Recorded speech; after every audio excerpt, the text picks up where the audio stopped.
আপনারা একটা দাঁড়িপাল্লা নিছেন না মার্কা, মিজান। এই মিজানে গণহত্যা কি বলে? গণহত্যা একদিকে গণহত্যা, আরেকদিকে গোলাম আজম দাঁড়িয়ে আছে। পাল্লা কার ভারী হবে? আপনাদের মিজানে কি বলে একটু জানাবেন। ধর্ষণ, ধর্ষণকে গণহত্যা, এই যে ধর্ষণ যদি এক পাল্লায় থাকে, আর এক পাল্লায় যদি আপনারা যে এটা লেবাস ধারণ করেছেন, জামাত ইসলাম নাম দিয়েছেন, ধর্ষণ যদি, ধর্ষণের আগে আপনাদের এই লেবাস ভারী হবে নাকি দর্শন ভারী হবে, এটা আপনাকে আমাদেরকে জানাবেন। ইতিহাসকে আপনারা মুছতে চাচ্ছেন। আপনারা যেটা করতে চাচ্ছেন এই স্লোগানের মাধ্যমে, সেটা হলো যে আপনারা 71 কি ইতিহাস থেকে মুছে দিতে চাচ্ছেন। মুছবে না ভাইয়া, দুনিয়ার কোনো ঘটনা মুছবে না, সবকিছু থাকতে হবে। এবং সেই ঘটনাটা সেই ঘটনাটা থাকবে শুধু 30 বছর 50 বছর আগে নয়, সে ঘটনা থাকবে একদম বদরহুদ, সিফিন, কারবালা পর্যন্ত। এটা মৌদুদিবাদের আইডিওলজিক্যাল অবস্থান, এবং এটা জামাত ইসলাম এজ এ পার্টি এবং ছাত্র শিবিরেরও আইডিওলজি। যদিও ছাত্র শিবিরের দাবি আমরা তখন ছিলাম না, বাট এসব কথার মানে ভাত নাই ভাইয়া। আপনি যেই আইডিওলজি থেকে বিলং করেন, যে আইডিওলজির উপর আপনি আপনার আকীদা নির্ধারণ করেন, সেই আইডিওলজি এবং সেই আকীদার এগেনস্টে আপনার অবস্থান, এটা আমরা মানব না ভাইয়া। আমি এটা শিবিরের ভাইদের উদ্দেশ্য করে বলছি, আপনারা যা করছেন, আপনারা যে ন্যারেটিভ দাঁড় করানোর চেষ্টা করছেন যে 71-এ আমরা ছিলাম না, আপনি তো 1400 বছর আগে দুনিয়াতে ছিলেন না, তো মুসলিম দাবি কি ছেড়ে দিয়েছেন? What sort of argument is that? সম্প্রতি বাংলাদেশে একটি স্লোগান খুবই আলোচনায় এসেছে, আর সেই স্লোগানটি দিচ্ছে হলো মৌদুদিবাদী জামাত শিবিরের অনুসারীরা, যারা 5ই আগস্টের পর বিভিন্ন শিক্ষা প্রতিষ্ঠান, বিভিন্ন পাবলিক এবং প্রাইভেট স্পেস, ইনস্টিটিউশন অবৈধভাবে জবরদখল করে নিয়েছে, ইউনিভার্সিটির হলগুলো অবৈধভাবে জবরদখল করে নিয়েছে, এবং খুব গুরুত্বপূর্ণ বিভিন্ন ইনস্টিটিউশন তারা জবরদখল করে নিয়েছে, এবং সেই স্পেসগুলোতে এবং বিভিন্ন জনসভায় তারা একটি স্লোগান দিচ্ছে, আর সেটা হলো গোলাম আজমের Bangladesh. What a funny slogan! মানে গোলাম আজম নিজেও তার জীবদ্দশায় just opposite to the slogan বিচরণ করতেন, তার পথ চলা ছিল এই স্লোগানের জাস্ট অপোজিটে। তিনি নিজেও এই স্লোগানে বিশ্বাস করতেন না।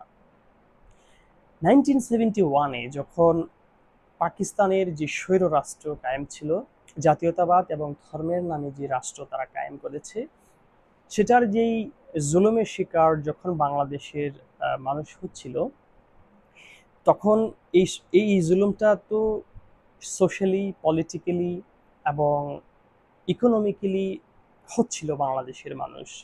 এই সোশ্যাল, পলিটিক্যাল এবং ইকোনমিক্যাল জুলুমের এগেনস্টে যখন বাংলাদেশের মানুষ দাঁড়ালো, এই মজলুম মানুষগুলো যখন প্রতিবাদ করতে না রাস্তায় আসলো, এবং যখন পাকিস্তানের পক্ষ থেকে একটি যুদ্ধ ইনিশিয়েট করা হলো নিরস্ত্র মানুষের উপর, একটা সর্ট অফ গণহত্যা যখন চালিয়েছে, সেই গণহত্যায় কারা সে পাকিস্তানকে সরাসরি মদত করেছে, সে পাকিস্তানি হানাদার বাহিনীকে? ইট ইজ জামাত ইসলাম, এবং এটার নেতৃত্বে ছিল দিস সো-কল্ড গোলাম আজম। এবং এই এই যে জামাত ইসলামের এই যে অবস্থানটা, সেই অবস্থানটা কি সরাসরি এই স্লোগানের এগেনস্টে নয়? তার মানে তারা এটা কি করতে চাচ্ছে? তারা যে স্লোগানটা দিতে চাচ্ছে সেটা হলো, এই স্লোগানের মাধ্যমে যে জিনিসটা এস্টাবলিশ করতে যাচ্ছে সেটা হলো, তারা 71-এ ইতিহাসের যেই স্পেসিফিক ঘটনাটা, সেটাকে তারা ইরেজ করতে চাচ্ছে। এবং এটাকে ইরেজ করার যে তাদের যে প্রাইমারি যে মোটিভ যেটা হইতে পারে, সেটা হলো যে তারা যে 71 একটা গণহত্যার অংশ ছিল এবং ধর্ষণের সহায়ক ছিল, সেটাকে তারা মুছে দিবে, এবং তারা যে এই গণহত্যার মাধ্যমে মানবতা বিরোধী, ধর্মবিরোধী একটা ক্রাইম করেছে, এন্টি বাংলাদেশ তাদের অবস্থান ছিল, এই ন্যারেটিভটাকে, এই সত্যটাকে তারা মুছে দিতে যাচ্ছে। এবং তাদের সেই অবস্থানটাকে তারা, মোস্ট ইম্পর্টেন্টলি, তাদের সেই অবস্থানটাকে তারা ভ্যালিডেট করতে চাচ্ছে যে তারা যা করেছিল রাইট করেছিল, অ্যান্ড স্টিল গোলাম আজমের বাংলাদেশ। এটা কি বাংলাদেশের এই 18 কোটি মানুষ এবং যে মানুষগুলো 71-এ এই জন্য যুদ্ধে গিয়েছিল যে তাদের উপর জুলুম করা হচ্ছে, তারা মুসলিম হিসেবে জালিমের বিরুদ্ধে তাদের অবস্থান নিয়েছিল, তারা অর্থনৈতিকভাবে সোশ্যালি পলিটিক্যালি যখন অপ্রেস হচ্ছিল তখন নিজেদের অধিকারের জন্য তারা একটি অবস্থান নিয়েছেন, সেই মানুষগুলোর উপর কি এটা কি ইনসাল্ট নয়? তাদের জন্য কি এটা প্রকাশ্য ইনসাল্ট নয়? এবং এই কথাটা বলার পরেও এই এই রাষ্ট্রে কেন তাদের বিরুদ্ধে কোনো ধরনের অ্যাকশন নিচ্ছে না, এটা কি খুবই চিন্তার বিষয় নয়? এখন আমি যে পয়েন্টটাতে আসব সেটা হলো যে 71-এ মৌদুদিবাদীদের যে অবস্থান, ইটস নট অ্যাবাউট ইন্ডিভিজুয়াল। আমি আগেও বলেছি যে এটা মৌদুদিবাদের আইডিওলজিক্যাল অবস্থান, এবং এটা জামাত ইসলাম এজ এ পার্টি এবং ছাত্র শিবিরেরও আইডিওলজি, যদিও ছাত্র শিবিরের দাবি আমরা তখন ছিলাম না, বাট এসব কথার মানে ভাত নাই ভাইয়া। আপনি যেই আইডিওলজি থেকে বিলং করেন, যে আইডিওলজির উপর আপনি আপনার আকীদা নির্ধারণ করেন, সেই আইডিওলজি এবং সেই আকীদার এগেনস্টে আপনার অবস্থান, এটা আমরা মানব না ভাইয়া। আমি এটা শিবিরের ভাইদের উদ্দেশ্য করে বলছি, আপনারা যা করছেন, আপনারা যে ন্যারেটিভ দাঁড় করানোর চেষ্টা করছেন যে 71-এ আমরা ছিলাম না, আপনি তো 1400 বছর আগে দুনিয়াতে ছিলেন না, তো মুসলিম দাবি কি ছেড়ে দিয়েছেন? What sort of argument is that? ইতিহাসকে আপনারা মুছতে চাচ্ছেন। আপনারা যেটা করতে চাচ্ছেন এই স্লোগানের মাধ্যমে, সেটা হলো যে আপনারা 71-কে ইতিহাস থেকে মুছে দিতে চাচ্ছেন। মুছবে না ভাইয়া, দুনিয়ার কোনো ঘটনা মুছবে না, সবকিছু থাকতে হবে। এবং সেই ঘটনাটা থাকবে শুধু 30 বছর 50 বছর আগে নয়, সে ঘটনা থাকবে একদম বদর সিফিন কারবালা পর্যন্ত। কোনো কিছুই মোছা যাবে না। ইতিহাস থেকে আমরা শিক্ষা নিব।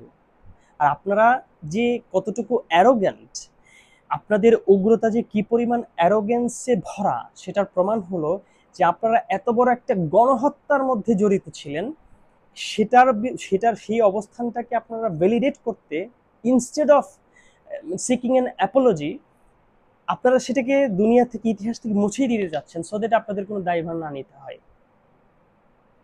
এটা হবে না ভাইয়া। বাংলাদেশের মানুষ, দুনিয়াতে কোনো মানবিক মানুষ এটা মেনে নিবে না, কারণ এটা গণহত্যায় অংশগ্রহণ করেছে আপনাদের এই ideology. It's not about an individual. তো যেটা বলছিলাম যে 71-এ মৌদুদিবাদীদের যে অবস্থানটা ছিল, এটা কিন্তু তারা যেটা বলতে চায় যে এটা একটা রাজনৈতিক অবস্থান। এটা খুব সিম্পলি দেখার চেষ্টা করা হয়। It is not a political stand. এটা কোনো ভোট হয়েছে, সে ভোটে আমি ভোট দিয়েছি, এটা নয়। এটা কোনো বাজেট ঘোষণা হয়েছে, শিক্ষা খাতে একটু কম, চিকিৎসা খাতে একটু বেশি, অথবা অন্য কোনো খাতে কম বেশি, সেটার বিরোধিতা আপনি করছেন, তা নয়। আপনি একটি গণহত্যাই সমর্থন করেছেন, আপনি গণধর্ষণে সমর্থন করেছেন, আপনি গণহত্যার সহযোগী ছিলেন, আপনি ধর্ষণের সহযোগী ছিলেন। মোস্ট ইম্পর্টেন্টলি আপনি সেটা ইসলামের নামে করেছেন। There is why I am making this video. যে 71-এ মৌদুদিবাদীদের যে অবস্থান, সে অবস্থানটা রাজনৈতিক নয়, সে অবস্থানটা আমাদেরকে খুব ডিপলি অ্যানালিসিস করতে হবে। কারণ এখানে একটা গণহত্যা হয়েছে, যে গণহত্যার উপর মানে এটা কিন্তু বাংলা গণহত্যা নয়, এটা জেনোসাইড। বর্তমান যে ইউনাইটেড নেশনস যে ডেফিনেশন অফ জেনোসাইড দিয়েছে, সেটার মধ্যেও এটা পড়ে। এটা কিন্তু মাস কিলিং নয়, এটা হচ্ছে mass killing which is not genocide. 71-এ জেনোসাইড হয়েছে, প্রিসাইসলি এথনিক গ্রুপকে তাদের আইডেন্টিটি উপর ভিত্তি করে গণহত্যা করা হয়েছে, এবং সেই গণহত্যায় মৌদুদিবাদীর সরাসরি অবস্থান ছিল, ধর্ষণে সরাসরি অবস্থান ছিল, আর সেটা করা হয়েছে ইসলামের নামে। সেটা কি ইসলাম? আর সেটাকে আপনি জামায়াতে ইসলাম বলবেন? হবে না। এটা জামায়াতে মানে শয়তান হইতে পারে, এটা জামায়াতে উগ্রবাদ হইতে পারে, এটা জামায়াতে মানবতা বিরোধী শক্তি হইতে পারে, কিন্তু জামায়াতে ইসলাম হইতে পারে, এটা ইসলাম হইতেই পারে না। আর এই অবস্থানটাকে তখন যদি ইমাজিন যে 71-এ বাংলাদেশ একটি এজেন্ট সবেরিয়ান স্টেট এক্সিস্ট করতো না, যুদ্ধে পাকিস্তানের যেই হানাদার বাহিনী তারা উইন হতো। ইমাজিন ফর এ সেকেন্ড গোলাম আজমের অবস্থান কি হতো, মওদুদিবাদের অবস্থান কি হতো। আমি এটা আপনাদের উপর ছাড়লাম। তখন তারা এই গণহত্যাকে সেলিব্রেট করত। এখন যেটা মুছে দিতে চাচ্ছে, তখন তারা সেটাকে সেলিব্রেট করত। সো আপনার সেলিব্রেশন, যেহেতু এটা আপনার এক ধরনের মানে ম্যাটার অফ শেম হয়ে দাঁড়িয়েছে, আর সেটাকে আপনি মুছে দিবেন, হবে না। এটা হইতে আমরা দিব না, সারা বাংলাদেশের মানুষ দিবে না। এটা আপনাদেরকে ক্লারিফাই করতে হবে। ফার্স্ট অফ অল, আপনাদের এই অবস্থান মানবতার বিরুদ্ধে, আর ধর্মের নামে করে আপনার ইসলামকে কলঙ্কিত করেছেন। এই ইসলামকে কলঙ্কিত করার অপরাধে শাস্তি আপনাদেরকে দুনিয়ায় এবং আখিরাতে পেতে হবে। সবচেয়ে জরুরি আল্লাহ তাআলা এবং আল্লাহ তাআলার হাবিবের দরবারে আপনাদেরকে প্রতীয়মান হইতে হবে। রোজ হাসরে এই গণহত্যার জন্য, এই গণধর্ষণের জন্য আপনাদেরকে অবশ্যই জবাবদিহিতার কাঠগড়ায়। আপনারা একটা দাঁড়িপাল্লা নিছেন না, মার্কা, মিজান। এই মিজানে গণহত্যা কি বলে? গণহত্যা, একদিকে গণহত্যা, আরেকদিকে গোলাম আজম দাঁড়িয়ে আছে। পাল্লা কার ভারী হবে? আপনাদের মিজানে কি বলে একটু জানাবেন। ধর্ষণকে গণহত্যা, এই যে ধর্ষণ যদি এক পাল্লায় থাকে, আর এক পাল্লায় যদি আপনারা যে এটা লেবাস ধারণ করেছেন, জামাত ইসলাম নাম দিয়েছেন, ধর্ষণের আগে আপনাদের লেবাস ভারী হবে নাকি দর্শন ভারী হবে? এটা আপনাকে আমাদেরকে জানাবেন।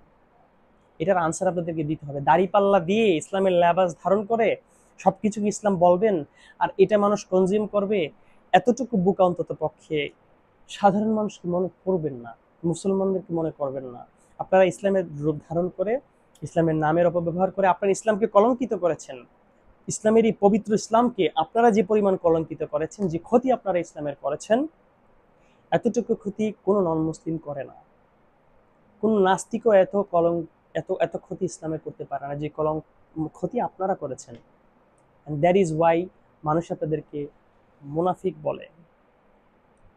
তাই যে বিষয়টাকে ক্লারিফাই করতে হবে, আমি যেটা ব্যক্তিগতভাবে মনে করি যে রাষ্ট্রকে এই বিষয়ে একটা ইনিশিয়েটিভ অবশ্যই নেওয়া উচিত, যে এই মওদুদিবাদ যারা বাংলাদেশে দাঁড়িয়ে 71-এ তাদের অবস্থানকে জাস্টিফাই করছে, তাদের এগেনস্টে রাষ্ট্র কোনো পরিমাণ ইনিশিয়েটিভ নিয়েছে কি নেয়নি, এটাও রাষ্ট্রকে ক্লারিফাই করা উচিত।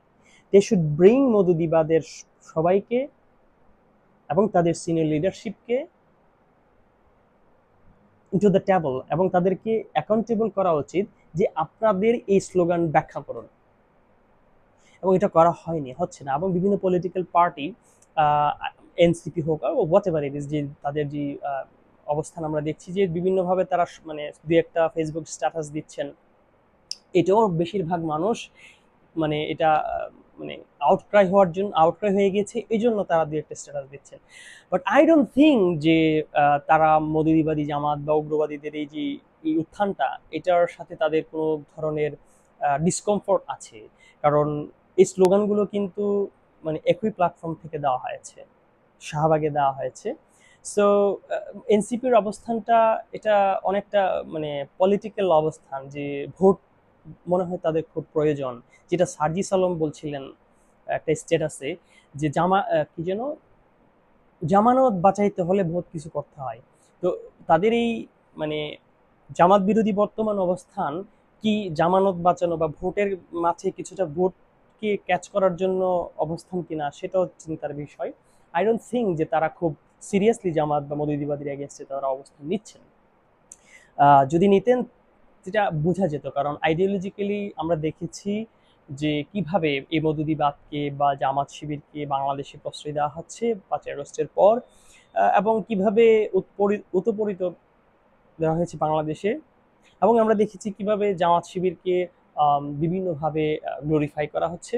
সো থার্ডলি, আমার যে আপিলটা ইন জেনারেল যারা আমার ভিডিওটি দেখছেন বা আমার কথাটা শুনছেন, তাদের উদ্দেশ্যে আমার যে আহ্বানটা থাকবে সেটা হলো যে আমরা আসলে এই যে ইসলামের নামে রাজনীতি হচ্ছে, যে রাজনীতিগুলো গণহত্যাকে প্রমোট করে, গণহত্যার পক্ষে অবস্থান নেয়, ধর্ষণে অবস্থান নেয়, এমত অবস্থায় আমাদের রাজনীতিটা আসলে কি হওয়া উচিত, এটা নিয়ে আমাদের একটু ভাবতে হবে। আর এই যে জাতীয়তাবাদী রাজনীতিও মানে ধর্মের নামে রাজনীতির সাথে প্যারালেলি চলছে এই দুনিয়ায়, এমত অবস্থায় আমাদের রাজনীতি কি হবে? আমাদের রাজনীতিটা কি হবে? এখানে যিনি আমাদেরকে রাজনৈতিক দিশা দিচ্ছেন তিনি হলেন আল্লামা ইমাম হায়াত, যিনি ওয়ার্ল্ড হিউম্যানিটি রেভলিউশনের প্রতিষ্ঠাতা, এবং বাংলাদেশে যিনি ইনসানিয়ত বিপ্লব বাংলাদেশের প্রতিষ্ঠাতা চেয়ারম্যান। তিনি বলছেন যে রাজনীতিটা হবে মানবতার জন্য, রাষ্ট্র হবে সার্বজনীন, কোনো একক ধর্মের নয়, একক বর্ণের নয়, একক জাতির নয়, রাষ্ট্র হবে সবার এবং সর্বজনীন। ইনসানিয়ত বিপ্লব বলছে যে দুনিয়ায় যে বর্তমান রাজনীতি আছে সে রাজনীতিগুলো বেসিক্যালি মানে দুইভাবে ডিভাইডেড। একটা হচ্ছে জাতীয়তাবাদের নামে রাজনীতি, আর একটা হচ্ছে ধর্মের নামে অধর্ম উগ্রবাদের রাজনীতি। তো আমরা এই দুই রাজনীতির কোনো রাজনীতিতেই যদি অবস্থান থাকে আমাদের, তাহলে আমরা হয়তো লার্জ স্কেলে কোনো গণহত্যায় হয়তো আমরা শরিক হব না, কিন্তু আমরা কিন্তু ক্ষুদ্র পরিসরে জুলুম করছি। এটা কিভাবে? আপনি যখন একটা রাজনৈতিক দলকে ভোট দেন, যদি ফেয়ার ইলেকশন হয় আর কি, তখন ধরুন আপনি একটা জাতীয়তাবাদী, একক জাতীয়তাবাদী রাষ্ট্র যারা কায়েম করতে চায় এমন একটা রাজনৈতিক দলকে আপনি ভোট দিলেন। তো এই দলটা যখন ক্ষমতা যায় তখন রাষ্ট্রটা কি সবার হয় নাকি একক গোষ্ঠীর হয়? অবভিয়াসলি একক গোষ্ঠীর হয়, একক জাতির হয়। তাহলে একক জাতির যখন রাষ্ট্রটা হয় সেটা কি সবার হয়? ডেফিনেটলি সবার হয় না। তো বাকি সবার উপর যে জুলুমটা এই রাজনৈতিক দল সরকার গঠনের মাধ্যমে করছে, এবং আপনি যদি তাকে সমর্থন দিয়ে থাকেন, আপনি কি সেই জুলুমের জন্য দায়ী নন? অবশ্যই দায়ী। ধরেন আপনি একটা ধর্মের নামে যারা রাজনীতি করে সেই ধর্মভিত্তিক দলগুলোকে হোয়েভার ইট ইজ আপনি ভোট দিলেন, এবং সেই দলটা যখন ক্ষমতায় গেল তখন অন্য ধর্মের, অন্য মতের অধিকার সে হরণ করলো এবং রাষ্ট্রটাকে সে একক ধর্মের করলো। অ্যাকচুয়ালি একক ধর্মেরও না, যারা একক ধর্মের নামে রাষ্ট্র করতে চায়, লেটস সে ইসলামিক রাষ্ট্র করতে চায়, তারা মূলত তাদের নিজস্ব ভার্সন অফ ইসলামটাকে কায়েম করতে চায়। কারণ মৌদুদিবাদ যে ইসলাম কায়েম করতে চায় সেটার সাথে দুনিয়ার ম্যাক্সিমাম মুসলমান কিন্তু এগ্রি করে না, এবং তারাই বলছে যে তারা একটা ইসলামিক রাষ্ট্র কায়েম করবে। তো তারা যে ইসলামিক রাষ্ট্রটা কায়েম করবে সেটাতে তো ম্যাক্সিমাম মুসলমান এগ্রি করে না। হোয়াট কাইন্ড অফ ইসলামিক রাষ্ট্র ইউ আর টকিং অ্যাবাউট? তাহলে যেটা বলতে চাচ্ছি সেটা হলো, সে তার মতবাদটাকে কায়েম করবে ইসলামের নাম দিয়ে, এবং অন্য সকল ধর্ম, শুধু অন্য সকল ধর্ম নয়, উইদিন ইসলাম এই মওদুদিবাদীরা বাকি সবাইকে, বিশেষ করে আহলে সুন্নাত ওয়াল জামাত যারা সারা দুনিয়া ব্যাপী ম্যাক্সিমাম মুসলমানরাই কিন্তু আহলে সুন্নাত ওয়াল জামাতের অনুসারী। অ্যাকচুয়ালি সুন্নি এবং মুসলমান খুব এটা কিন্তু কোনো ডিফারেন্ট শব্দ নেই। আল্লাহ ইমাম হায়াত বলেন এই দুইটা আসলে মানে পানি এবং ওয়াটার, যা সুন্নি এবং মুসলমান তাই। কিন্তু এই মওদুদিবাদীরা কি করবে? ক্ষমতায় গেলে সুন্নিদেরকে, আউলিয়া কেরামের মাজার শরীফ ভাঙবে, সুন্নিদের উপর জুলুম করবে, মা বোনদের উপর জুলুম করবে। তখন তাদের সেই জুলুমের সহকারী আপনি হবেন কিনা? অবশ্যই আপনি হবেন। এই জন্য ইমাম হায়াত বলেন যে ভোটের সাথে জীবন জড়িত, ভোটের সাথে ইমান জড়িত। তাই সবার প্রতি আহ্বান থাকবে যে এই দুই ধারার যে রাজনীতি, সে রাজনীতি থেকে আমাদেরকে একটা ডিস্টেন্স না, আমাদের সেই রাজনীতির বিরোধিতা করতে হবে, এবং আমাদেরকে যে রাজনীতিটা করতে হবে সেটা হলো মানবতার রাজনীতি। যে রাজনীতির কথা আল্লাহ ইমাম হায়াত বলছেন যে রাষ্ট্র এক গোষ্ঠীর নয়, এটা এক জাতিরও নয়, এক ধর্মেরও নয়, এক বর্ণেরও নয়, এক লিঙ্গেরও নয়, কোনো এথনিসিটির জন্য রাষ্ট্র সোললি ডেডিকেটেড হবে না। রাষ্ট্র হবে সবার, সার্বজনীন। যে রাষ্ট্র প্রতিটা নাগরিকের, প্রত্যেকটা মানুষের ব্যক্তি স্বাধীনতা থেকে শুরু ধর্মীয় স্বাধীনতা, অর্থনৈতিক স্বাধীনতা এবং সারা দুনিয়াব্যাপী বিচরণের অধিকার স্বাধীনতা দিবে। যেই প্রাকৃতিক অধিকার স্বাধীনতা দয়াময় স্রষ্টা ও স্রষ্টার মহান আলো প্রাকৃতিকভাবেই আমাদেরকে দান করেছেন। সবাইকে সেই মানবতার রাজনীতিতে আশার উদাত্ত আহ্বান রেখে এখানে শেষ করছি। আসসালামু আলাইকুম।